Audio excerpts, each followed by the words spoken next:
Welcome everyone, and thank you so much for joining us for today's special pre-launch event focused on Global Citizens' campaign plans for 2021, a recovery plan for the world. My name is Hugh Evans and I'm the CEO of Global Citizen. I'd like to say thank you to our distinguished guests, including President of the European Commission, Ursula von der Leyen, business leader and philanthropist Declan Kelly, who is co-hosting today's event with me and whose firm Teneo, a global CEO advisory firm, is a long-standing partner of ours, and journalist and goodwill ambassador and author Isha Sesay, who we are very lucky to have as our moderator today. We are very grateful to be joined by an incredible coalition of private sector partners, including Cisco, Coca-Cola, Delta Airlines, P&G, Verizon, Citi, WW International, and Google, who have each been instrumental partners in organizing this important campaign. We are so thankful to have several of our partners who are also on the front lines of the multiple crises we are fighting, including our partners from the COVID-19 ACT Accelerator, the Rockefeller Foundation, and last year's Global Citizen Cisco Youth Leadership Award winner, Christelle Kwizera, dialing in all the way from Kigali. Last April, in response to the COVID-19 pandemic, and with the invaluable support from many of you on this call, we hosted One World Together at Home in partnership with Lady Gaga and the World Health Organization, which generated $127.9 million in commitments to frontline community health workers and COVID-19 relief efforts. And I'm pleased to share with you today that 100% of that money has been dispersed now to provide personal protective equipment and community health workers all around the world. Then in May, we partnered with President von der Leyen and the European Union to host Global Goal Unite for Our Future, which mobilized over $1.5 billion in cash grants, including $271 million in new private sector and philanthropic funding, and more than $389 million of these funds went to the ACT Accelerator, which through our partner Sesay helped fund both the Moderna and the AstraZeneca vaccines and contributed towards COVAX's goal of delivering 2 billion vaccines this year. Today, I'm going to share with you Global Citizen's recovery plan to end COVID and to help kickstart the global recovery to get the world back on track to achieve our mission of a world free from extreme poverty. The World Bank projects that up to 163 million people could fall back into extreme poverty this year alone, effectively writing off all the progress that's been made since the United Nations Sustainable Development Goals were first launched back in 2015. Ending this pandemic can only be achieved by ensuring equitable access to COVID-19 tests, treatments, and vaccines for all. So first of all, we need to focus on raising the final financing. $22.9 billion needed to bring an end to the pandemic by supporting the Access to COVID-19 Tools Accelerator, or ACT Accelerator. We're also supporting the call made by President Macron of France last week for wealthy countries to immediately begin donating 5% of their doses to vaccinate health workers and the most vulnerable in the poorest countries. Vaccinating all of the health workers in Africa will require less than 0.5% of all the doses that have already been purchased to date by the US and Europe. Our campaign will come to life through a series of global events, with the first moment set to take place in early May, 1 year on from One World Together at Home, and the second in September with Global Citizen Live. We will activate millions of global citizens around the world, and will continue our partnership with the World Health Organization and the European Union, our private sector and philanthropic coalition leaders, and our organizational partners doing critical work on the ground in communities across the globe. This campaign will not realize its ambition without all of you, and we're so thankful that you all joined us today. I'd now like to give the floor to my friend, colleague, and co-host of today's event, Declan Kelly, CEO of Teneo and Global Citizen board member. Declan, Thank you so much. You have the floor. Thank you, Hugh. It's an honor and a privilege to be here with you all today. And for many, 2020 was the year that the world turned upside down. And we certainly didn't see it coming. But a global pandemic was nowhere on the list of likely global risks that CEOs worried about. This despite any number of warnings from the experts over the years and the real-world experience of Ebola, SARS, and MERS, and so many other things. There's been a lot of talk about the new normal, but we don't think that's the right way to describe this anymore. Some things will go back to how they were. Some things will evolve predictably. But the pandemic itself is a discontinuity, and we all need to realize that. It's a reboot moment, and many things will not look like anything they looked like before this happened. In 2020, we saw the end of 50 years of shareholder capitalism as the dominant narrative. It's absolutely clear now that unless you can connect your purpose and values to all of your stakeholders and the wider world, you're going to get left behind. CEOs will need to stand up and be counted. It's easy to be pessimistic about our future after COVID-19, but instead, I and all of you on this call, I know, are optimistic.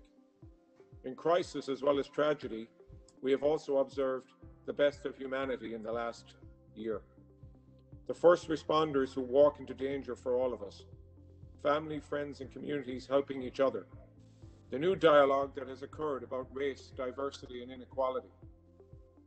Teneo is honored to be partnering with this year-long effort to help the world recover better together, and to be uniting the private sector behind this mission, for that is our role in this effort. We're honored to stand alongside the campaign co-chairs who were with us today, Cisco, Citi, Coca-Cola, Delta Airlines, Google, Live Nation, P&G, Verizon, and WW International. All of these companies, all of these great companies with such great leaders, all of whom I'm honored to know, have stepped up and led the way to support their employees and communities throughout the pandemic. The private sector plays a critical role in ending the COVID-19 pandemic and getting the world back on track to solving some of our most pressing challenges. We're calling on more companies to join our coalition to help advance progress and recovery around the world. And today we're asking your help to do that even faster and even sooner. Now, many of you may remember in September of 2019, we were all actually in person with Isha in Brooklyn when we announced Global Go Live. Now we're all at home connected virtually as we embark on this new journey. As many of you know, and as Hugh has said, Isha is an author and an activist and a renowned journalist who will soon be serving as our moderator for the rest of this conversation. We're very, very grateful for her and for all of her help and all of her support. Thank you so much for everything you've done for us. And now the floor is yours. Thank you so much, Declan. Thank you, Hugh. Thank you to both of you for your leadership on these important issues and for convening us all here today. It really goes without saying that the many months since we were all together in Brooklyn in 2019, launching the ambitious 2020 Global Citizen Campaign, which had to pivot so quickly and so successfully to COVID relief, have been amongst the most difficult of our lives. There's no doubt about that. But out of chaos comes opportunity. I think it's fair to say that out of despair comes hope, and out of fear comes optimism. And like Declan, I am optimistic. I am filled with optimism at seeing so many leaders from industries and sectors coming together today to affirm your commitment to ending COVID, ending hunger, getting kids back in school, protecting our planet, and demanding equity for all. Ursula von der Leyen has been campaigning on many of the issues that we're going to be diving into today since her very first day in the role as President of the European Commission just over a year ago. President Ursula von der Leyen represents 27 countries, 450 million people, a collective economy of $18.8 trillion. She is one of the most powerful leaders in the world today. And as the winner of Global Citizens 2020 World Leader Prize, she's also someone who knows that global problems need a global response. It is my great honor to start today's roundtable by welcoming President Ursula von der Leyen. Thank you, Hugh and Declan, and dear participants. It's indeed a pleasure to be here with you today. And indeed, yes, last year the European Commission joined forces with Global Citizen for the first time ever. And I must say it has been an amazing and inspiring experience. Together we mobilized literally billions of euros and important commitments to fight the pandemic. And I know many of you helped make this happen. And I want to thank you from the bottom of my heart for your dedication and your stamina. And that is precisely what I love about Global Citizen. You unite people behind one common goal, people with the most amazing backgrounds and from all walks of life. And this is essential in a crisis like this. You have proven that you think out of the box and you seek partnerships well beyond the usual circles. And we will need your contribution again in 2021. And this is why I didn't hesitate a single second when Hugh reached out again at the end of last year. Yes, we do need to end this pandemic as soon as we can. Our objective in Europe is to vaccinate 70% of adult Europeans by the end of the summer, but this won't be enough if we don't control the pandemic on other continents too. Should the virus continue to spread, even only in one continent or one country, new variants may emerge and restart the vicious cycle around the world. And this is why the European Union has just launched the HERA incubator. That is a public-private cooperation to screen for variants, to adapt, if necessary, the vaccines, and to scale up production, mass production of vaccines. The fight against coronavirus will be a marathon and not a sprint. Our midterm objective must be to achieve a worldwide vaccination coverage of 60%. And we need everyone to chip in. And this is the first point of the plan that Global Citizen is presenting today. At the same time, indeed, we can't ignore the other dimensions of the crisis. Millions of children are out of education as we speak. The World Food Programme has warned of famines of biblical proportion. Inequalities are on the rise. And moreover, we can only prevent future pandemics if we treat our planet with care and respect. We are in this pandemic also because we have been overexploiting nature for decades, destroying biodiversity, and thus making it easier for viruses to travel from wildlife animals to humans. Yes, we have to fight the pandemic right now, but we also have to address the underlying causes. It is about stepping up the production of vaccines. It is about global access to them. It is about stopping the hunger crisis and bringing children back to school. It is about new partnerships with the private sector. It is about protection of the planet with justice and equity for all. And we can do it. We have the knowledge, we have the innovations, and we have the resources. We all need each other. So I look forward to listening to your ideas now on how we can all contribute to this new campaign. And thank you very much for your attention. And over to you again, Isha.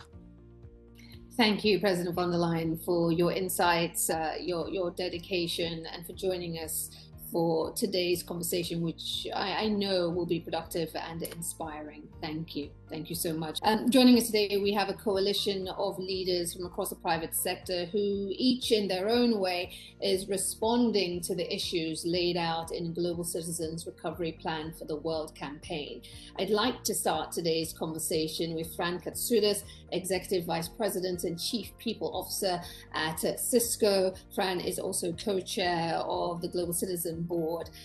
Fran, welcome. COVID-19 has amplified the critical role of technology, and companies like Cisco are well placed to have a strong impact on local communities. Can you talk to us about the ways in which Cisco is addressing the inequities that are deepening during this pandemic, and how the technology sector more broadly can support these efforts? Happy to. Thank you for the amazing partnership and really trying to drive towards recovery. I will tell you that from a Cisco perspective, early on in the pandemic, we felt a moral and economic obligation to play a role. We could see that there were so many demands. And so for us initially, the question was really around how do we respond? And so we identified 4 areas in that moment that I think have served us well. Those 4 areas were, first, we focused on the most vulnerable. And our realization was the definition of the most vulnerable continues to evolve. Initially, that was all about how we help to get PPE to the first responders. Now we know that around the world, we have a new definition of the most vulnerable. And so that's a focus for us at Cisco. The second area that we focused on was family and communities, realizing that they have been hit so hard by everything that has gone over the last year. We then focused on research and resilience. And this is where we understand that technology can play a huge role in helping to get the vaccination out across the globe, to understand some of the data that is out there as well. And then lastly, our focus is on strategic recovery. And again, as we've gone through how we define each of these areas has shifted. I think one of the big realizations that we've had and one of the learnings is that every company has great intentions, but it's when we come together in partnership, private and public, that we can have the biggest impact. Something that we care a lot about from a Cisco perspective is using our technology to prevent the digital divide. And we've seen how the digital divide shows up in this conversation as well. The other thing that I would say is a big learning for us, and something that we will continue to lean into, was early in the pandemic, we had a conversation with our employees around health equity issues. And even from that very beginning, we could see some of the bias that existed in systems around the globe. That is something that we will continue to lean into from a Cisco perspective. And the last thing that I would say is that we see an amazing opportunity across countries and healthcare and the private sector to really address digitization in a way that really helps all of our people and really helps us to achieve a lot of the SDG goals as well. So that's been our focus. Thank you. Thank you, Fran. Very much appreciate that. I want to turn now to Marc Pritchard, who is a Chief Brand Officer at a longtime partner of Global Citizens, P&G. Marc, good to have you with us. P&G and its brands are in homes all over the world. It gives you a unique position to tackle many of the important issues that we're talking about today, from Always and the End Period Poverty campaign, your take on Race Fund, and brands like Tide, Cascade, Ariel, doing their bit and advocating to reduce climate impact. Talk to us a little bit about the work you're doing. I mean, because clearly your relationship with consumers is a powerful tool in a recovery plan. So can you talk to us about the efforts of P&G, your plans to support the campaign this year, and really the interplay between inspiring and educating customers to take concrete actions as global citizens, and how you can have impact at scale? Thank you, Isha. As you know, we reach literally 5 billion people on the planet. So we do have an opportunity, and we believe an obligation, to step up and not only do our part, but to activate citizens in doing the same, in making the world a better place. And we're so excited to be part of Global Citizens Recovery Plan in 2021. And in fact, we're happy to share that we've just renewed our partnership with Global Citizen for 3 more years, because we really intend to make an impact with Global Citizen beyond this year in the immediate needs of the COVID-19 recovery, because it's very clear, as we heard from President von der Leyen, that the effects of the pandemic will continue, and we'll all need to keep stepping up to help across a full range of social and environmental efforts around the world. It's more important than ever. And the recovery plan is really what we view as a great framework, because it allows companies, governments, partner NGOs, and so many more to focus on the most strategic and significant contributions that each company can make, so we can all, as Fran said, work together. Now, at P&G, we've chosen to be a force for good and a force for growth in 3 areas: community impact, equality and inclusion, and environmental sustainability. And so what we're focusing on this year is supporting global citizen programs through what we're calling our Lead with Love campaign, where we're stepping up to implement 2021 major acts of good during 2021, and then activating citizens to help join us, so there'll be millions of acts. And these will have a lasting positive impact on people and communities around the world. So these acts will include things like contributions of health, hygiene, and cleaning products, personal protective equipment, and financial support for COVID-19 relief and recovery. They'll include successful brand campaigns like the always #EndPeriodPoverty that you just mentioned, and programs that advance gender equality, racial equality, like Take on Race and 1 million connected devices to get computers to people who don't have access to them, and inclusion for the LGBTQ+ community, people with disabilities. They also include new environmental sustainability initiatives like our It's Our Home program, which is a commitment to be carbon neutral for the decade through innovations not only in our operations, but also how consumers use our products, like Tide cold water cleaning technology that substantially reduces in-home energy usage because you don't have to heat the water to use it. Now, these acts are also intended to inspire consumers so they can get involved, as you asked, which is yet another reason why we're so committed to our Global Citizen Partnership. With events like One World Reunited, Global Citizen Live, Global Citizen Prize, people around the world are inspired to take action in support of the recovery plan. They engage to learn more. They advocate to compel government leaders to act, and they compel and they volunteer themselves to make their neighborhoods and communities better. I think it's no surprise that the scale of what we're all facing around the world requires action from every angle. The responsibility of those of us in business has never been higher, to be both a force for growth as well as be a force for good. And that's why every act matters, and why our partnership with Global Citizen is so important and matters more than ever. Marc, thank you so much for sharing. We hope to see many more companies using their platforms to drive change in the way you guys are. Thank you. Another brand synonymous with leading social change, Delta Airlines. Well known for the work that they've been doing in this space, and they have confronted this pandemic in a number of different ways. That's despite the transportation industry being amongst the hardest hit. At the same time, we also know that airline travel has been an essential component in the COVID-19 response and recovery effort. Ed Bastian, CEO of Delta Airlines, is here with us. Ed, would you share with us some details on Delta's role in the fight to ensure global vaccine delivery and distribution?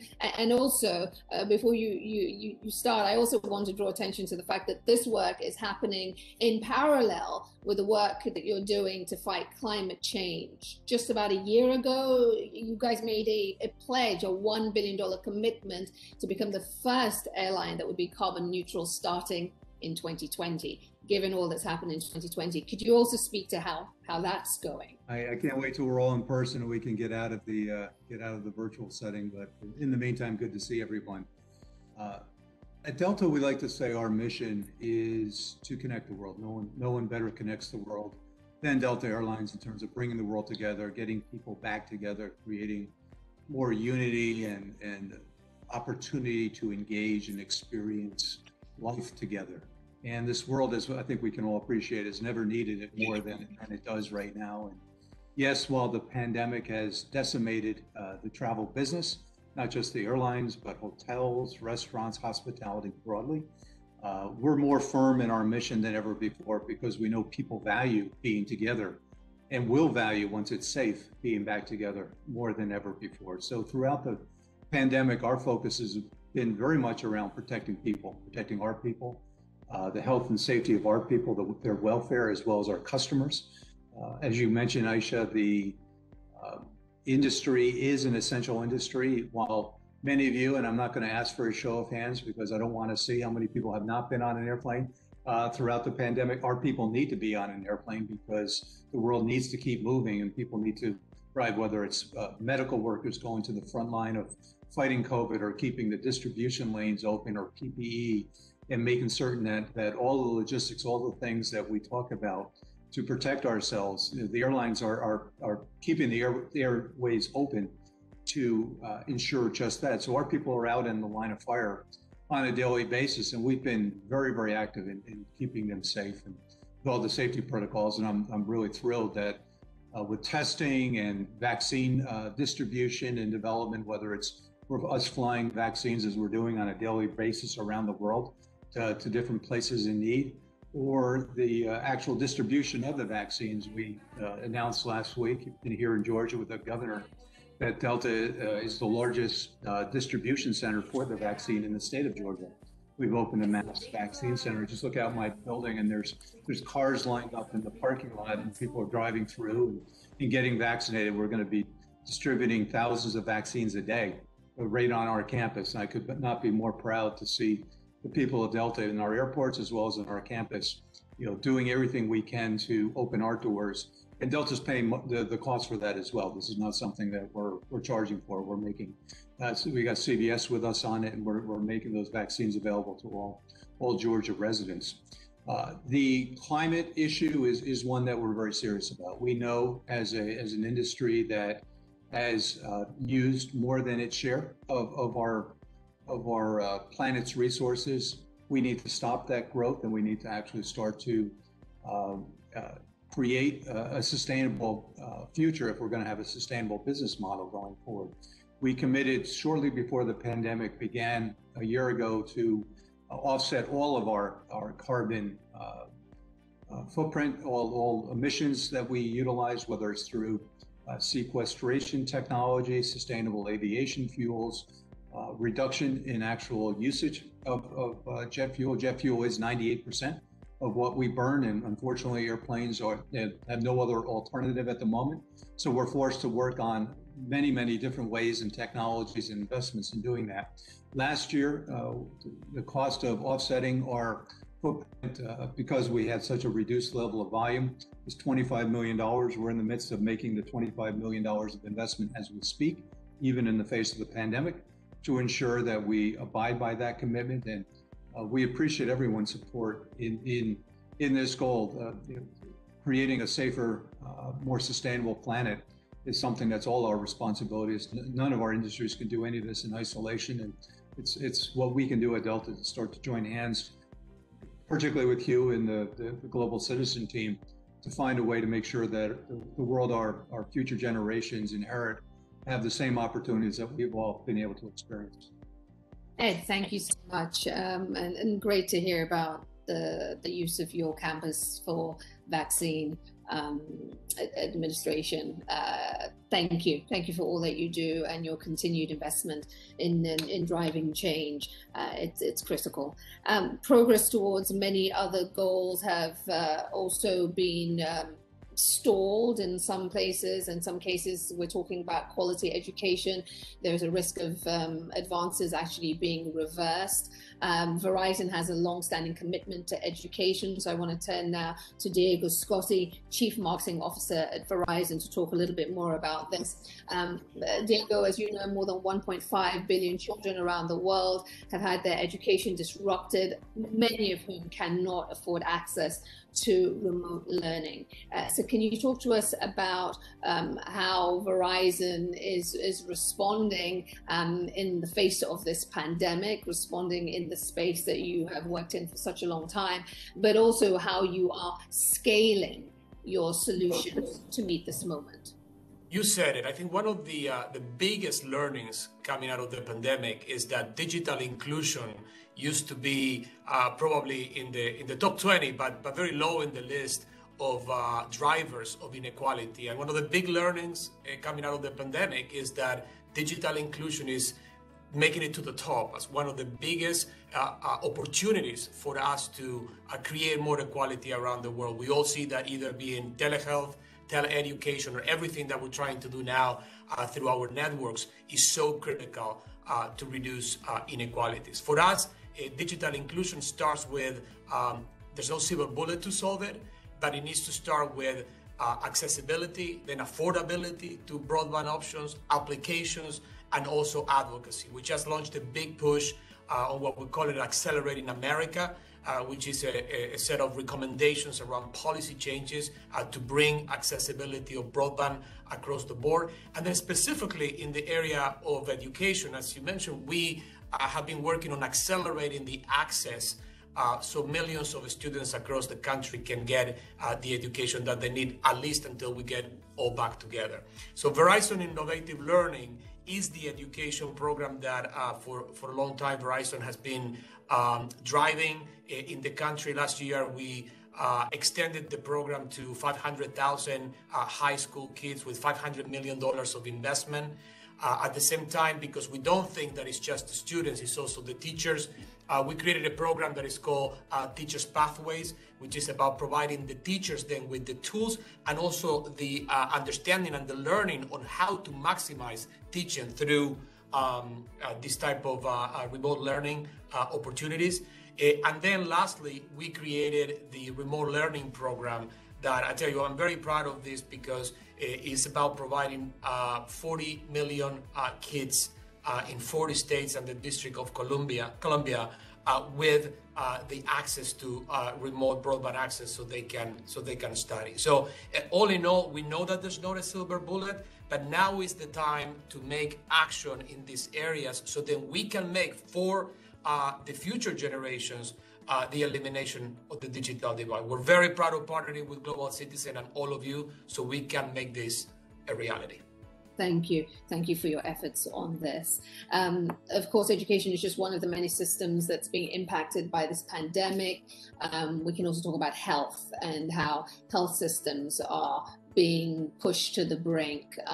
They're being strained after decades of underinvestment. I want to turn now to Perez, Chief Public Affairs Officer at Coca-Cola, a company that's long been involved in helping strengthen African ministries of health, in helping develop supply chains, distribution and marketing capabilities, and more recently we've seen them pivot and use some of this when it comes to COVID-19 relief and distribution initiatives, which is of course a great example of leveraging supply chains in this pandemic and also at the same time strengthening local health systems.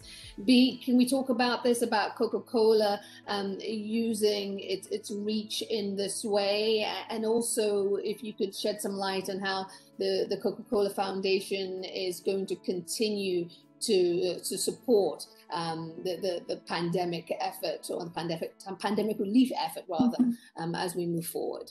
Thank you to Hugh and to Declan for inviting Coca-Cola to be a part of the Global Citizen family. So we really appreciate that partnership. And we too wish that we had been back in person today. And I will tell you, and just so you know, I have flown during the pandemic and I've never felt safer on a Delta flight. So thank you for that, and to your teams. Well done. I just wanted to briefly talk a little bit about what the Coca-Cola Foundation has done to give a hint to where we're also headed in the future. You know, as part of the partnership that we kicked off in the last year, we have donated over $90 million in funds across 118 countries, and we continue to do that work. That spans across whether it's bringing meal programs to youth who currently don't have access, to blood drives, or to different types of educational type programs. That's been critically important for us to continue the work around the foundation to provide that relief. In addition to that, we have a global bottling system who were able to turn their manufacturing lines into lines that could produce sanitizers or redeploy and create PPE, so face shields, using some of the materials we had in our business. And so really credit to our bottling system and to many partners around the world who've done that work with us. and also even on our customer base, where it forced some innovation, where we've created touchless systems where you can actually pour your beverage without touching the machine. You can use your Verizon phone, and you can pour a Coca-Cola Zero or your beverage of choice. So we feel good that that work will continue. At the same time, we leverage some of the knowledge we've built over the years. And to give a short story, it was roughly about 2010 when Melinda Gates very publicly said, it's interesting that you can find a Coca-Cola anywhere in the continent of Africa, yet we can't get life-saving medicines to all these different locations. And that really inspired Coca-Cola and other partners like PEPFAR, USAID, and Global Fund, and many others to take the knowledge and the expertise of all of the partners and build a program called Project Last Mile. And Project Last Mile first started to get AIDS medicine out to support different local communities across Africa. Today, the work is done in 18 different countries. And we recently used the same program to provide another $2 million grant in Africa, and more coming. That's just the first one we've announced, in order to really help to get equitable access to the vaccine distribution across the furthest locations that we can reach, knowing that we have done this before to get life-saving medicines out to these rural areas. And so a lot more has to be done. We know it cannot be done alone. We will continue to partner with governments, whether that's, national, federal, local, as well as local communities, local, platforms. But we really wanted to just end this conversation on thanking once again Hugh and the vision from Global Citizen, because we know that as you launch these new pillars, it's going to bring more people together with rich levels of expertise, as well as the funds that are needed to drive the change that has to happen and get it to the people who need it most. So thank you for that, Hugh, and for your vision and your leadership. Thank you, Bea, and thanks for Coca-Cola's efforts to pivot, in this time of immediate need, and to use your strengths, particularly in operations, to have such great impact. Again, it's something we hope to see many more companies do, to use their positions and their advantages to make a difference. So thank you for that. I'd like to welcome Mindy Grossman of WW International now. Mindy, as you know, as we all know, the world is facing an unprecedented hunger crisis, food insecurity, and malnutrition, which is why the hunger crisis is a key focus of this campaign. You and WW International recently launched a Healthy Living Coalition, bringing together public and private sectors to achieve a vision of zero hunger for all. Talk to us a little bit more about this coalition and what it all entails, and really how you are going to help make sure that the number of people going hungry doesn't double this year. The Healthy Living Coalition is an alliance of organizations and brands committing resources to drive progress, certainly on SDG 2, and address issues like nutrition insecurity, but on a global scale. We'd identified a gap in the fight against nutrition and food insecurity. Many companies were doing their own part, but what you've heard a lot today, we've got to be doing these things together. And we use the expression when it comes to working together around this idea of collective acceleration. What is the chance to build on one another's solutions? And there's a lot of great work. How do we use it collectively to support emerging ideas, to shift consumer sentiment, which is really important, particularly around the issues of hunger, food insecurity, and nutrition. So really central to our mission is how can we reimagine our role to tackle nutrition insecurity through the lens of systemic food justice, system-wide food justice, ensuring that all people have access to nutritious food in order to live healthy lives. And what are the ways we collectively can go beyond donations to drive real progress? So to start, we were thrilled to announce and launch on World Food Day in October 2020, initially with the collective power of over 18 founding partners, including companies such as JP Morgan, Bank of America, Beyond Meat, Chobani, et cetera, but with a cumulative reach of about 1 billion just in social media alone. The membership is quickly growing with many new partners. And our first mobilization campaign to promote SDG2 Advocacy Hub's Good Food for All narrative ended in January. And we were able to achieve an organic reach of over 20 million. The other part of this that's really important is to accelerate social entrepreneurs who are creating technology-driven solutions to both food and nutrition access for the underserved, and creating what could be a scalable framework to help brands evaluate how they act in this space. It's also been great to participate in the United Nations Food System Summit, CEO sessions, and that's really about how the private sector can unlock their knowledge and resources to UN goals for this. And we plan to lead a cross-sector pledge around this with the Healthy Living Coalition and support their work through further mobilization efforts.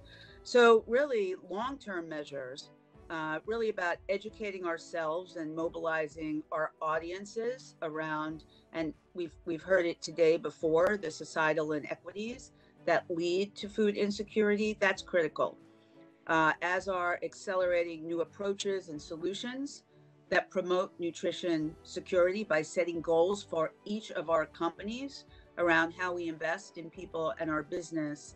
And then finally, creating a scalable framework to help brands donate financial resources in alignment of their values to really get to root cause of food insecurity. So again, I think proud to partner, and the work that we're doing collectively is what really will create the impact. Mindy, thank you so much. Thank you for continuing to address the hunger crisis. I'd like to shift now to the financial sector, which has many tools to help in this recovery. And at this point, welcome Carla Hassan, CMO at Citi. Carla, welcome.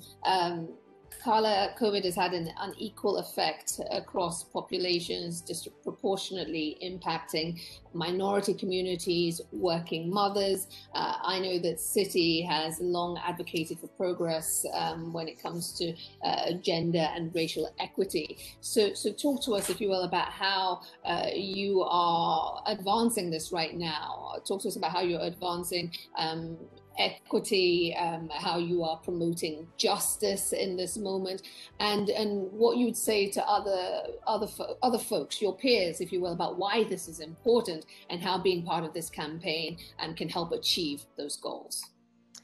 Well, thank you so much, Isha, and thank you, Hugh, for asking us to be a part of this. As longtime supporters of Global Citizen, we are absolutely honored to be here. And for me personally, it is so nice to see some of my friends and colleagues working together on this very, very important initiative. You know, at Citi, like you said, Isha, we focus on tackling issues and pursuing causes that really tie back to our brand and our mission, which is to create economic progress, or economic growth, and progress for our clients, our customers, and the communities that we serve. Every single thing we do is about that and through that lens. And for us, progress is broadly defined. It's not just financial advancement. It is about driving change in many areas, particularly, as you said, racial and gender equity and diversity and inclusion. And if we think about the COVID-19 pandemic, I think it's really only further highlighted the need to be very resilient in this work, because it has had unequal effects across populations, hitting minority communities particularly hard and discriminating, quite frankly, based on socioeconomic status.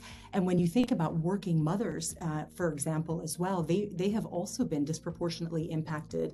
If we according to a recent study by McKinsey, as many as 2 million women are considering leaving the workforce. And that's in addition to the millions that have already left the workforce. So we believe that these groups need absolutely special attention. And there's not only a societal obligation and an expectation from consumers, but quite frankly, there is a business imperative to build a more inclusive economy. So from our perspective, we really believe it is time for companies to step up. And we think the biggest impact that we can make collectively, as Mindy said, is if we put our whole business model behind it. So, from a racial equity standpoint, we certainly, as did many others, hear the calls for racial justice echoing across the US and quite frankly around the world. And for us, it's very clear that more of the same won't do. So at Citi, we took a hard look at our own policies and our practices to actively identify and eliminate bias and make sure that as a company, we understood and respond to the needs of all the communities that we serve. And so recently, we have announced more than $1 billion in strategic initiatives to help close the racial wealth gap and increase economic mobility in the United States. We call that Citi's Action for Racial Equity. It's a comprehensive approach. It's using our balance sheet for good. It provides greater access to banking and credit in communities of color. It's going to increase investment in Black-owned businesses. And the third pillar is expanding home ownership among Black Americans, which is at its almost lowest point in history. So from a racial equity standpoint, we remain committed and using our business and our entire business model to drive the agenda forward. From a gender equity standpoint, in 2019, we actually were the first U.S. company to publish our unadjusted or raw pay gap for women and U.S. minorities. And the analysis, quite frankly, revealed what we called an ugly number. But I will tell you that transparency really allowed us to identify tangible steps to improve and quite frankly, hold ourselves accountable. And we are committed to closing the gap. We have set goals to increase representation of women and U.S. minorities in more senior and higher paying roles across our firm by the end of 2021. And as part of the work, we launched a campaign called The Moment, which featured the children of Citi colleagues and their reactions to learning about gender pay gap for the first time in order to really spark a broader conversation beyond just what Citi is doing. And then earlier this year, we expanded that work by collaborating with the Female Quotient to develop the Advancing Equality Calculator. It is a free tool, and it helps other organizations calculate their own raw gender pay gap and make progress towards a more equitable future. And they can, through that calculator, see what their own business results will be if they close the gender pay gap. So we're really trying to advance this beyond just our own work that we do here at the firm. And I would tell you that these are just early steps we've taken in the journey. So we continue to be committed to gender equity and certainly racial equity in all parts of our business. And again, could not be more proud and honored to be joining these esteemed companies and colleagues and brands on this journey. So thank you very much. Thank you. Thank you so much. A through line of today's conversation has been how brands are using their platforms to respond to this moment we're in, to respond and help in the recovery against COVID. It's been over 100 years since the planet has faced a crisis of this nature, a crisis so large. It's hard to imagine what life would be like without the technology that we have at our disposal and have come to take for granted. Google has been an integral part of this recovery and how we've all responded to it in big and small ways. Google has leveraged many of its brands to help provide critical information to ensure that it reaches local communities. And so I'm so pleased to say that we have with us here today Dr. DeSalvo, who's Google's health officer, chief health officer, I should say. Dr. DeSalvo, welcome.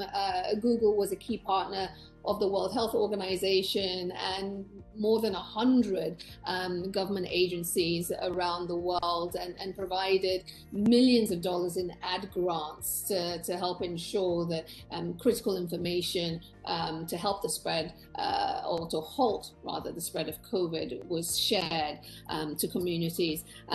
You also partnered with leaders in the technology sector, such as Apple, to create Bluetooth-based contact tracing. I mean, you've worked in so many different ways during this pandemic. Can you talk to us now about how Google is accelerating those efforts, how you are scaling up those efforts in this moment as this pandemic goes on? Thank you, Isha, and just want to emphasize that Google really is proud to be part of Global Citizen and also appreciative of the partnership and the opportunity for collective action. As you've noted, millions of people around the world come to us for information every day. And so since the outbreak of COVID-19, we have been working in a prioritized fashion across Google to make sure that we're putting forward quality information and tools and resources to people, but also to public health and the scientific community, because we want to make sure that we can keep people informed and safe. In addition to the various products and services that we have put forward, we've also been providing resources, $1 billion to support the ending of the pandemic. But as we look ahead to 21, we really want to continue to use our platforms to accelerate global response efforts, and particularly thinking about this historic effort to equitably vaccinate the world. So first, I want to talk about raising authoritative information, and then second, work we will do to support quality reporting and information on vaccines generally. So about raising authoritative information, we want people to be able to find accurate and timely content on COVID vaccines. And so that's why we're helping people get the facts by expanding information panels on search. Now it's available in more than 40 countries and dozens of languages, with much more to come. It includes information about vaccine safety, efficacy, side effects, and more. We're also beginning to show distribution information on search so that people can easily find when they're eligible to receive a vaccine. And along those lines, we're thinking creatively about how we can use other product surfaces to help people find the authoritative information from official guidance so that they know when, where, and how to get vaccinated when it's their turn. For example, the COVID-19 vaccination locations will be available on Google Maps, starting in the US, but we'll be adding more countries in the coming weeks. The second area I want to talk about is reporting and quality information about vaccines, making that available in the broader ecosystem. We recently announced the Google News Initiative, which is providing an additional $1.5 million to fund the creation of a COVID-19 vaccine media lab, and will support new fact-checking research. It builds on prior investments that we gave last April. The new initiative is led by the Australian Science Media Centre and is supported by technology from the nonprofit Mindy. It will be a resource for journalists, providing around-the-clock access to scientific expertise, and will give research updates, and will include science media centers, public health experts from all around the world, with content available in 7 languages. So as we go forward, Google wants to continue to support, in partnership with others, the public health authorities, academics, scientists, and medical community on the front lines, giving them tools to combat the pandemic, all focused on equitable vaccination. And as always, I want to work to make sure that we're supporting our users no matter where they live, with the right information at the right time, so they can stay healthy and safe in this pandemic and into the future. Thank you all so much for the partnership, and we look forward to seeing you all in person when all this settles down. Thank you, Dr. DeSalvo. As you might expect, it's not just corporations that have a role to play in this recovery. It's also foundations and philanthropists that have a unique ability to mobilize and direct resources at scale. We have with us Otis Rolley from the Rockefeller Foundation. Otis, you are Senior Vice President at the Rockefeller Foundation, an organization that has been instrumental in helping expand the global COVID-19 response when we're talking about testing and more beyond. And you've done a lot of this through expanding the ACT accelerator. Talk to us about where we sit now, because we all know that equitable allocation of vaccines as well as distributions across local communities is critical in this race to recover from COVID-19. So what is Rockefeller doing right now in terms of using its position, in terms of ensuring that we can recover from this, that local communities have the tools they need to recover from COVID-19? Well, first and foremost, thanks so much for having me. It's interesting, the Rockefeller Foundation is proud to be working so closely with the accelerator in its effort to ensure that everyone, everywhere, has access to the tools that they need to combat this pandemic. We recognize that philanthropy has a unique role that it could and should play in helping to fight this global pandemic, and particularly all over the world, the toll of the pandemic is falling disproportionately on the poor and most vulnerable. So, when we look in terms of health, we're working really closely with the Africa CDC to expand vaccine access in that region, because everyone deserves equal access to the COVID-19 vaccine, or it will hurt all of us. And in fact, recent studies show that unequal allocation of the vaccine could cost the global economy over $1 trillion in GDP. And energy and food, the pandemic gives us an opportunity to look beyond just our health work at the foundation to really, how do we help communities build back better, as the new US president often says, and how do we kind of drive a more inclusive green recovery from this crisis that expands access to clean, reliable energy. When these communities have electricity through solar mini grids, parents can expand businesses, children can study at night, farmers can irrigate, fertilize, and preserve food, and health facilities can be confident in their storage of vaccines. And then most relevant to the area for which I have leadership over at the foundation is our US work. And at the foundation we have the potential to transform communities. I was so happy to hear some of our partners talk about their work. Google has been a longtime partner. Carla, the stuff that you guys are doing at City, it just, my hat is off, even though I don't even have a hat on. But just all of our partners here, and personal point of privilege, I just want to also thank Ed because I have to travel so much. And I really appreciate that Delta actually put public health above profit in terms of prioritizing public safety. But at the foundation, we're working with Black and Indigenous people of color whose communities have been hardest hit by the pandemic. And the racial wealth gap in the US has been really just, it is beyond the pale in terms of what COVID-19 has shown us and really exposed. It has not built it up, it has exposed it. And I think more now than ever, we see what is happening. And so the foundation has invested over $65 million across the US to break down barriers to access to capital and credit, and particular focus in and on Black and Latinx small businesses. In addition, the foundation continues to invest in organizations that are working to educate policymakers and the public about some of the most effective tools for boosting the income of low-wage working families. If we're successful in this work, not alone, but in the partners with those on the screen and who aren't on the screen, we know that people around the world through this effort will have better access to food and to energy and to health and to the capital that they need to live vibrant lives, not just surviving, but thriving.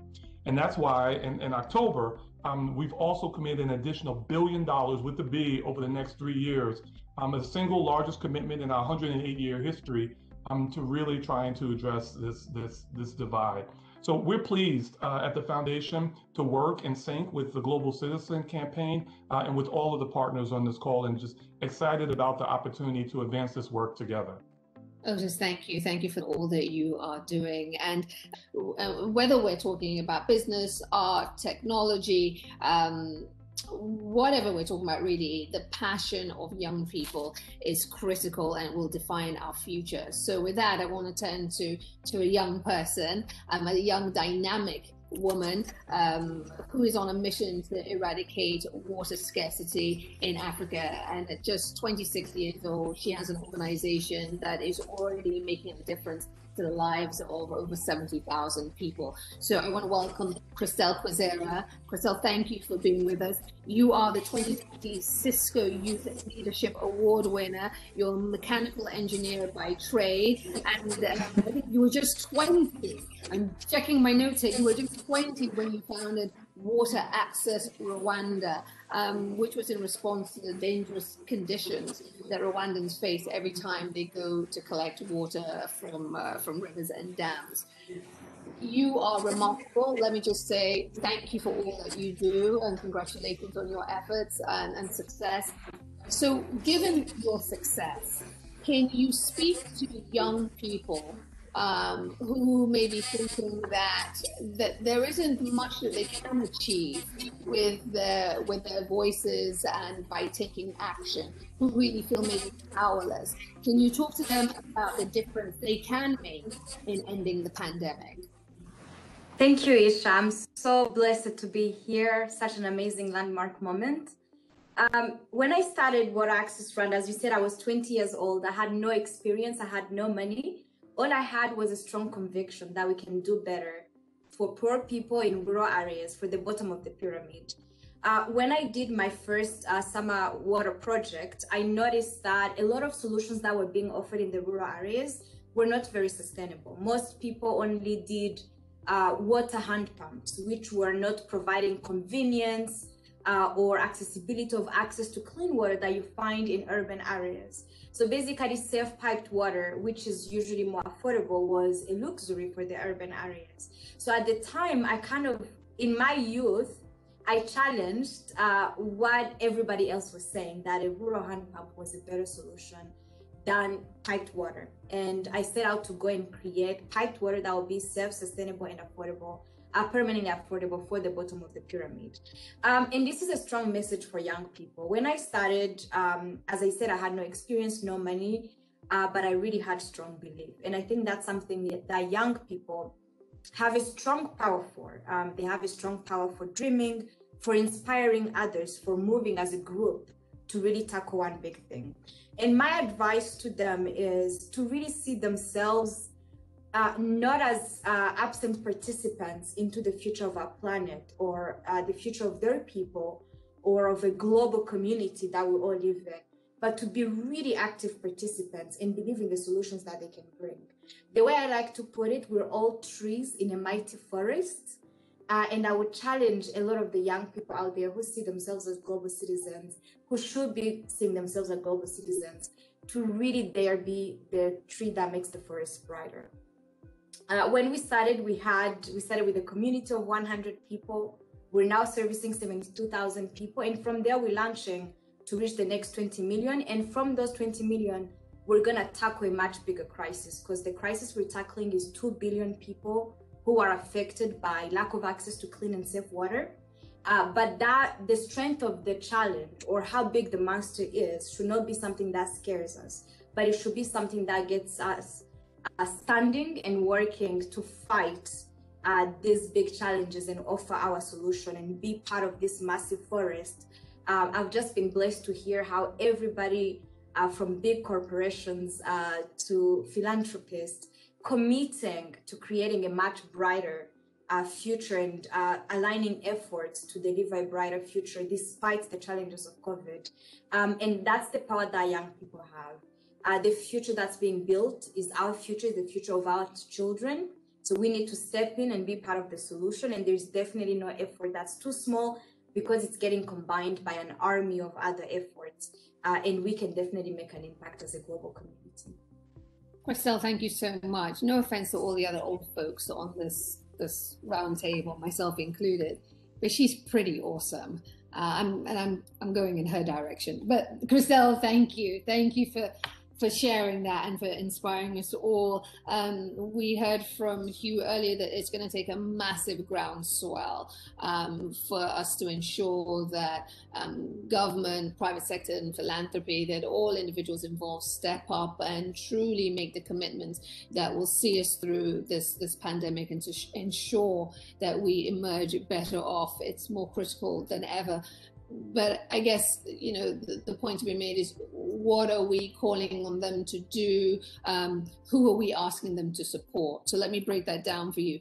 Global Citizen will be advocating for organizations that are meeting immediate needs in communities right around the world. So we're talking about those organizations that are ensuring we get our children back in classrooms, that are working to end hunger and get food back on the table, to protect our planet, promote justice for all, and also, of course, get vaccines, tests and treatment to everyone, everywhere. To that end, we're going to turn to our final part of the program today and a discussion with some of Global Citizen's partners, the folks who are doing the work on the front lines, who are in these spaces and ensuring that we end COVID-19 and that we build back better. First in the line of people that I want to speak to is Dr. Bruce Ellwood, who is the Senior Advisor to the Director General of the World Health Organization. Dr. Ellwood, it's nice to see you again. Quite frankly, the WHO is really the only global mechanism positioned to kind of really expand the efforts of the ACT accelerator to ensure that we have an equitable distribution of COVID-19 tests, treatments, and vaccines. And really, you're kind of like the linchpin to ensure that we can end this pandemic. But what we also know is that it's just more complicated than that. There's a limited access or limited supply of vaccines. Wealthy countries are snapping up as much as they can, which is basically all of it. And we are also dealing with mutating variants that are emerging. So can you talk to us, with that as a backdrop, can you talk to us about what we need to see from private sector foundations, philanthropists, what we need to see them do to really step up, or what they need to do more of to see us through this pandemic, and why collaboration, coordination is more important than ever? I want to first agree that Christelle was indeed awesome, but I actually thought everybody on the call was pretty awesome. And I think we've had a pretty good litany of examples. I'm going to start naming people now. I thought you were all fabulous. And if every part of the private sector and philanthropists was out there doing what we just heard, we'd be way further ahead in conquering this thing. Special shout out, Hugh, to you and Global Citizen on the theme, right? The recover better together. And what I really like is you've bookended it with the first end the COVID-19, obviously, and then the other piece of it, advancing equity for all, because Isha, a bit like you said, this is what the ACT Accelerator is all about, right? We're not going to end this unless we get to the equitable distribution of the tools that are key to ending it. That's the bottom line. We talk about vaccines. It's the same with PPE. It's the same with diagnostics. It'll be the same with the new therapeutics. And, first, I'm going to take second part of your question first, the one-on-one of why bother. First, it's the right thing to do. If you're hoarding all the product, you're saying our people are more valuable than your people somehow at some level, right? And that's just not right. People have the same value everywhere. It's the the right thing to do. The second piece, right, if you can't get past that, it's an economic, and I was in a great Ministry of Finance, Ministers of Finance meeting the other day where Jim O'Neill said, it's the big economic no-brainer of our time, right? If the high-income countries are getting hammered, and you're going to continue to get hammered if the low-income countries aren't vaccinating. We heard just a couple of weeks ago, trillions of dollars will be lost in 2021. I'm going to, it's actually even more than we heard earlier. And half of that is going to be felt by the high-income countries if you don't vaccinate or help ensure the other places are vaccinated. So economic no-brainer. But if you didn't listen to the moral argument, didn't listen to the economic argument, the variant has shown up and said, this is why you got to work together, because the vaccines you're using, the diagnostics you're using in the high-income countries, they're not going to work if you don't control this thing globally. So it's an absolute no-brainer. Now, what can we do about it? We heard all the great stuff already from the private sector, philanthropy, what they're doing. And just huge shout out. Thank you. Congratulations. Do much more of it. But, I'd say three big things Isha could really help. Number one, advocate with the heads of state and the ministers of finance, because they listen to the private sector. If you're out there saying, we need everyone vaccinated, or at least some people in all countries, not all people in some countries. If you say that you need that to get your people working together, to get your companies going again, get your economies going again, they listen. You have such a powerful voice. We need that. The second thing we need, of course, and here it comes, you got to put your money where your mouth is, of course, because the first thing they're going to say is, if it's so important, how come you're not putting money into it? So, we've set up a couple of vehicles for the ACT Accelerator, make that easy for you to do that part of it. But often we keep hearing, if it's so important to the private sector, are they investing? It's just an important piece of the pie as well, and it makes a big difference. And the last thing is bringing the talent and power, right? At the country level, as we roll out the vaccines, this is a massive logistical operation. We need your communications power. We need your logistics power. We need all of those pieces working with it. And at the global level, we need your help as well. Special call out to pharma, right? You make the vaccines, make more, and make sure that the COVAX contracts are serviced first. not last, because they service 92 countries who are not going to get vaccines otherwise. So there's a few ideas. It's just the no-brainer of our time on all counts to work together on this. And there's so much private sector has done in philanthropy. So much more can continue to do to help us make sure everyone gets these products and we get out of this together. Thank you. I want to turn now to the issue of women and girls specifically, because we know that they have been disproportionately impacted by this pandemic, whether it is domestic or gender-based violence that they're facing, the increased just stresses that come from unpaid domestic work, childcare work that they're doing, all of this compounded by the lockdowns. I want to welcome now Dr. Natalia Cannon from the United Nations Population Fund.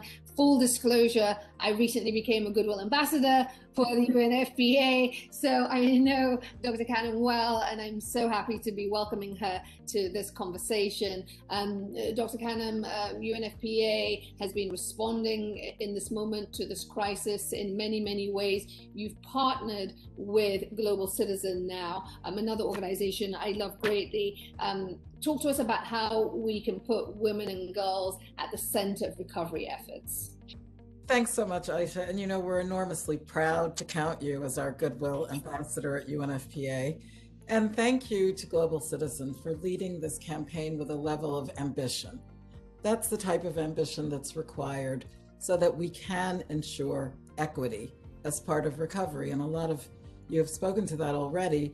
I'm here to tell you that COVID-19 is devastating for women and girls. It's turning back the clock on gender equality and putting decades of progress at risk. And what I see is sexual and reproductive health services that women want being sidelined, being shuttered. Gender-based violence is just one example, and that is a skyrocketing crisis within the crisis. What UNFPA is doing is to continue to show up. For that woman and girl, if she's trapped in lockdown with an abusive partner, someone has got to be there when the phone rings at the helpline. If she's pregnant and needs a midwife, if it's a young girl who's home from school now and at high risk for child marriage, we have to be there to assure that she can go back to school, finish her education. Every year, we actually work with over 50 million women and young people providing sexual and reproductive health services on the front lines. But with COVID, we had to scramble for PPEs. And I was gratified to hear that brought up because the health workforce is 70% female, women who do not want to bring back a virus to their family. We also distribute more than 7 million dignity kits in refugee camps or after the hurricane or the cyclone or whatever it is, with sanitary supplies and with hygienic supplies. Part of the ambition, and this is the only thing that I really need to say, and I'm echoing our Secretary General on this, it's united, concerted, well-funded action that puts leadership in the hands of people at the grassroots. And leadership of women, and we heard from Christelle already, from the Global South, who can mobilize this type of transformative change is what we need to do in this recovery period to change that health system, to change that prioritization of what women want. Contraceptives, safe birth, their dignity, even in a humanitarian circumstance, and certainly to be safe from domestic violence. So ultimately, I think working together, it is possible not to give up on the SDGs and to walk that path to a more healthy and equitable and sustainable world for everyone. Dr. Cannon, thank you. And I look forward to much more work with you in the months ahead. Thank you. Now I'd like to welcome President Gilbert Hombo from IFAD, the International Fund for Agricultural Development. First of all, let me say congratulations on your reappointment to second term of IFAD, of course, marking a remarkable full few days when it comes to African leadership in multilateral institutions. So congratulations. President Gilbert, COVID-19 has compounded the challenges we're already facing to end the hunger crisis. If had as part of the Global Citizen fairly recently, and specifically towards helping some of the most marginalized small rural farmers, so smallholder farmers essentially. Your work is with Global Citizens to ensure that they are supported. Talk to us about why that's important. Why it's important that we see multilateral action dealing with the issue of food security and these smallholder farmers at the same time as we deal with COVID. Thank you so much, Isha, for having us and for your congratulations. In fact, we are also quite very happy, and I'm grateful to associate ourselves with the work that Global Citizen is doing. You know, in fact, we focus all our investment, all our activity are in the rural area where we know 80% of the poor live. And so it is crucial that when we have this COVID, they were, even although the impact from a health perspective, prima facie was not necessarily the most heated places, the socio-economic impact has been tremendous from day one. Not only the food insecurity that you talk about, Isha, and also Mindy from WWI mentioned that, but what has happened, a lot of the small producers have to sell their meager assets to be able to survive. So now they don't even have the asset to use for the production. The other thing, we know that with the whole transportation industry come to stand still.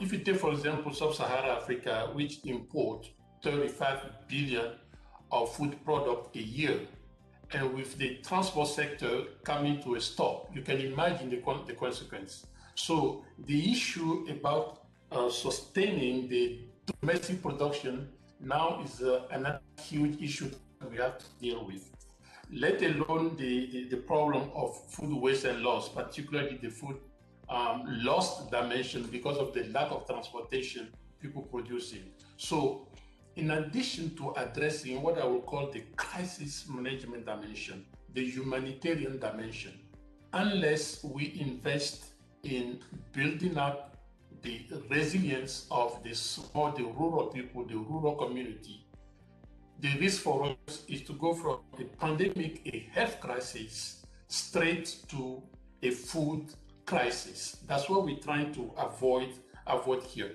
And most of those communities in the rural area, they are also like in some urban area where people live on a daily income, essentially what they do on a daily.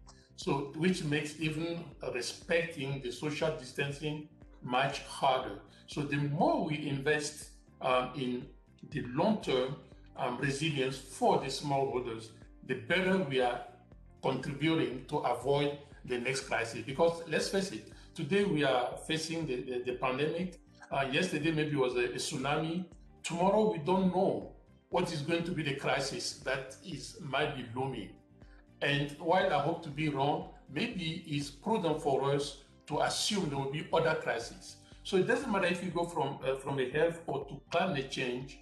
What does matter is to prepare the people's resilience to face what is the next situation, and that's where we are intervening.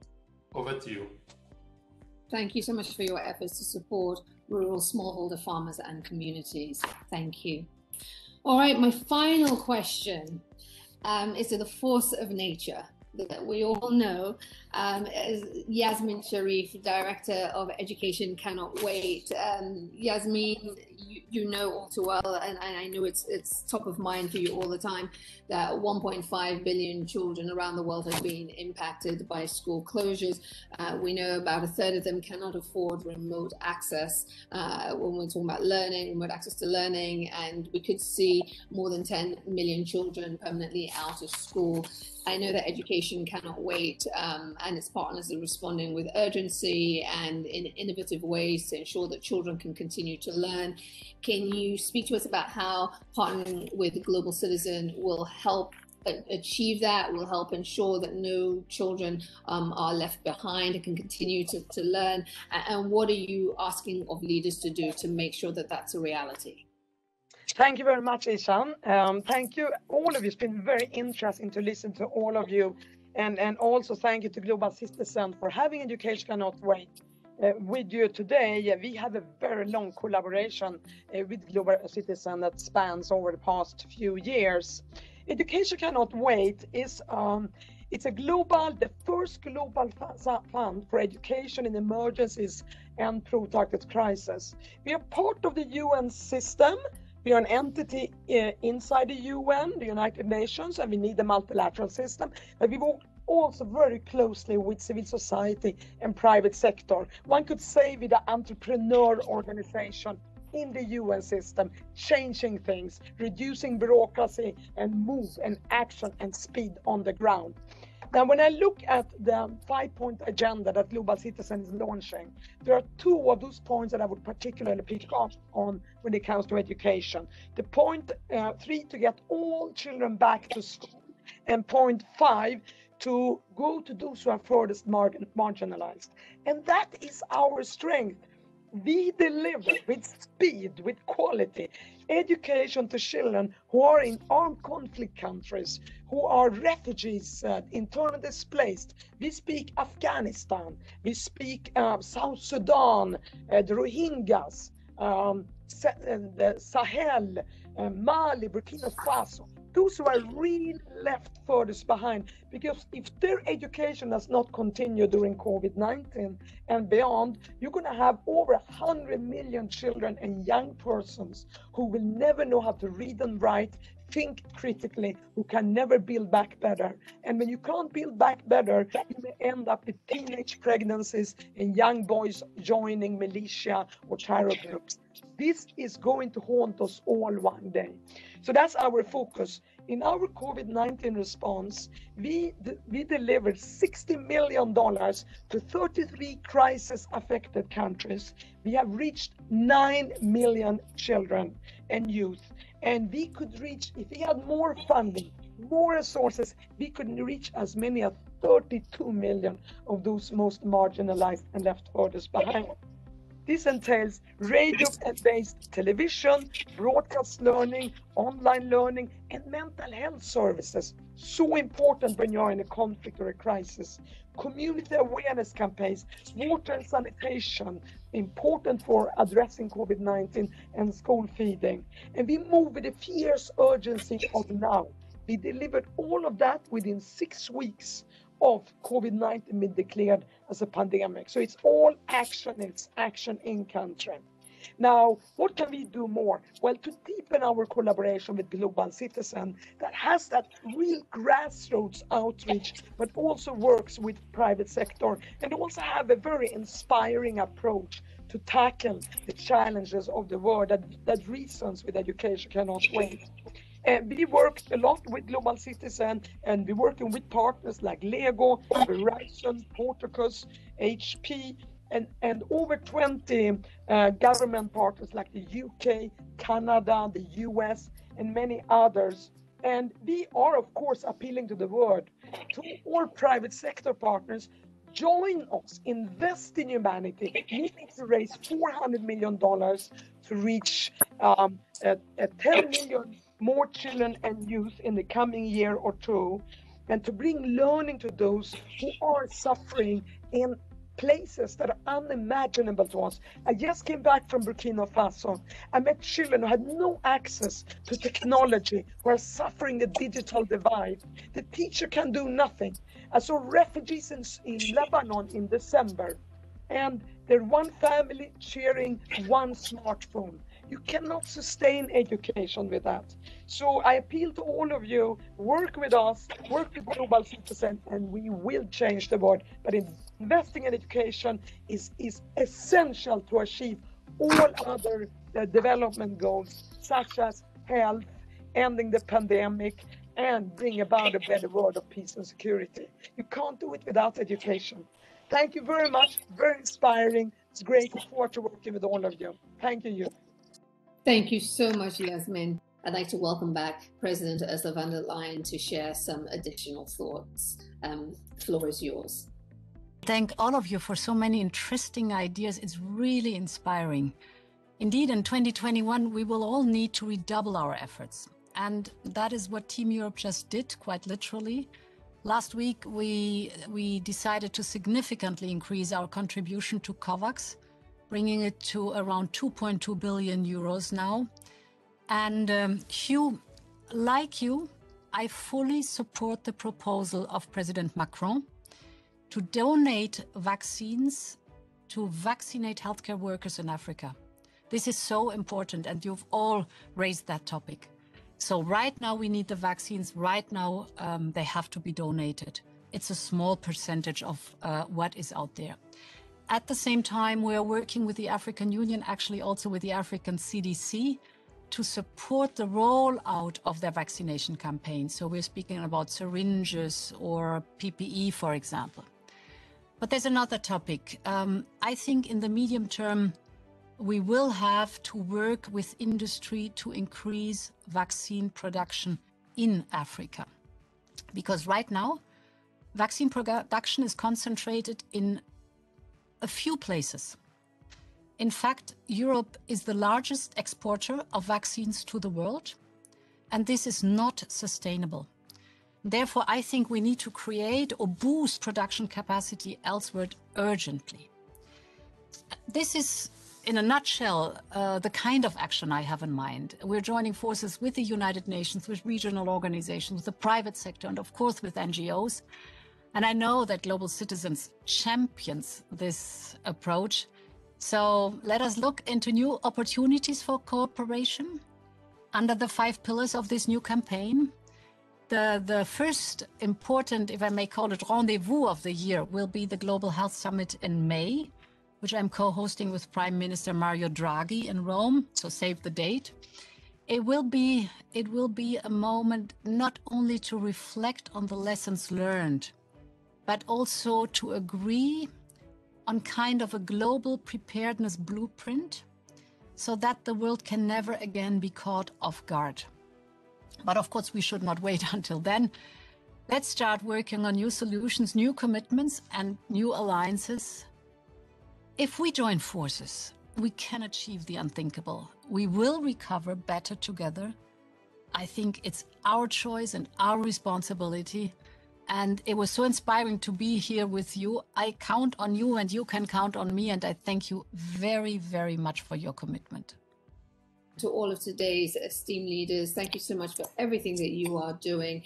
I think your actions are so inspiring, and they'll galvanize many others. And that's my hope. It will galvanize many others to support and to join this campaign.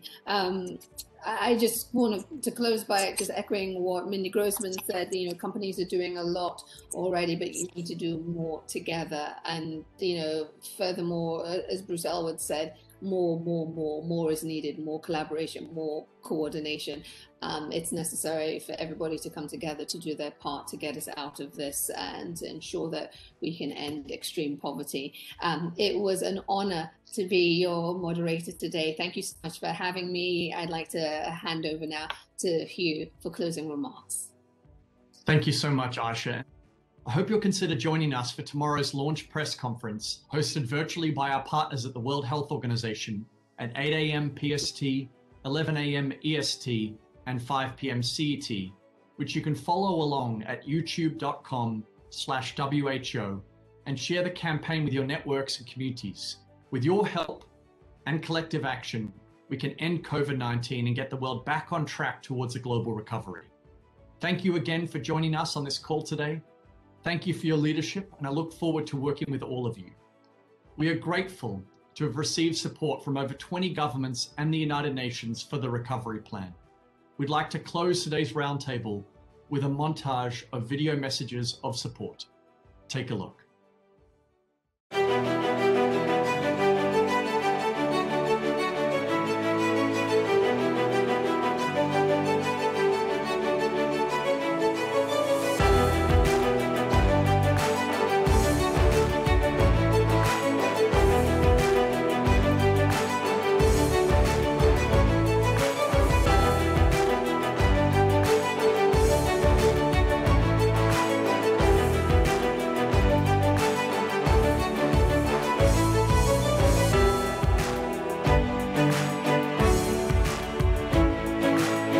Dear friends, dear global citizens, never before our generation has faced such important and defining challenges. In a crisis, it's natural to turn inwards, but a pandemic knows no borders. We must work together in solidarity to ensure equitable vaccine access, to build immunity everywhere, enhance resilience and climate compliance, so that all persons can live in a healthy environment. The pandemic should not make us forget other significant global challenges, protecting the planet, fighting hunger, fostering education worldwide, or promoting equality. This is why Spain wanted to be present today to support global citizens in our common efforts to make this world better every day. Envidaremos esforços no sentido de redirecionar para os nossos tradicionais parceiros da cooperação 5% das vacinas adquiridas por Portugal, dando seguimento às ações de formação e capacitação local. Multilateral action is vital to ensure access to vaccines, to combat the effects of the pandemic and recover better together. I reiterate our call for a climate of cooperation and trust between states and other international actors to collectively take action to implement the 5 goals of Global Citizens Recovery Plan. The resounding message rings clear. We can only recover better together.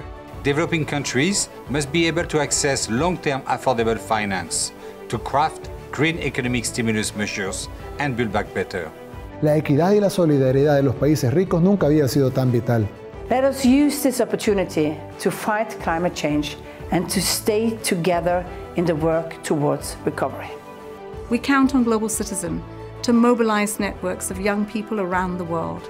Your voices must be heard. Shout loud, act now. Together, it is possible.